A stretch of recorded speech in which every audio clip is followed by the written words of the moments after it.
તો પહેલો દાખલો જોઈએ. 2x વત્તા 3y બરાબર 9.352. તો એને આપણે ax વત્તા by વત્તા c બરાબર 0 સ્વરૂપે દર્શાવવાનું છે. એટલે અહીંયા આ પદ હતું એને આપણે આ બાજુ લાવવું પડશે, બરાબર ની આ બાજુ લાવવું પડશે. તો લખીશું માટે 2x માટે 2x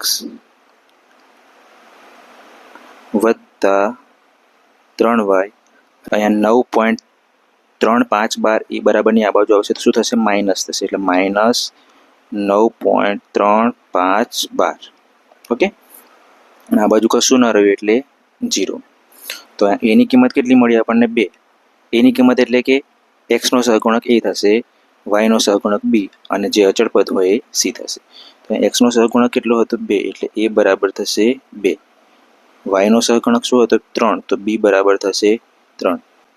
અને અચળ પદ કયું હતું? માઇનસ 9.352 એટલે એ થશે સી. એટલે સી બરાબર માઇનસ 9.352. હવે બીજો દાખલો જોઈશું. તો અહીંયા આપણે એક્સ હતો જ માઇનસ વાય છેદમાં 5 હતો, એને આપણે 1/5 ગુણ્યા વાય સ્વરૂપે લખી શકાય. -10 તો હતો જ, એના બરાબર 0. હવે જોઈએ એક્સનો સહગુણક કેટલો? 1. એટલે એ બરાબર શું થશે? 1 થશે.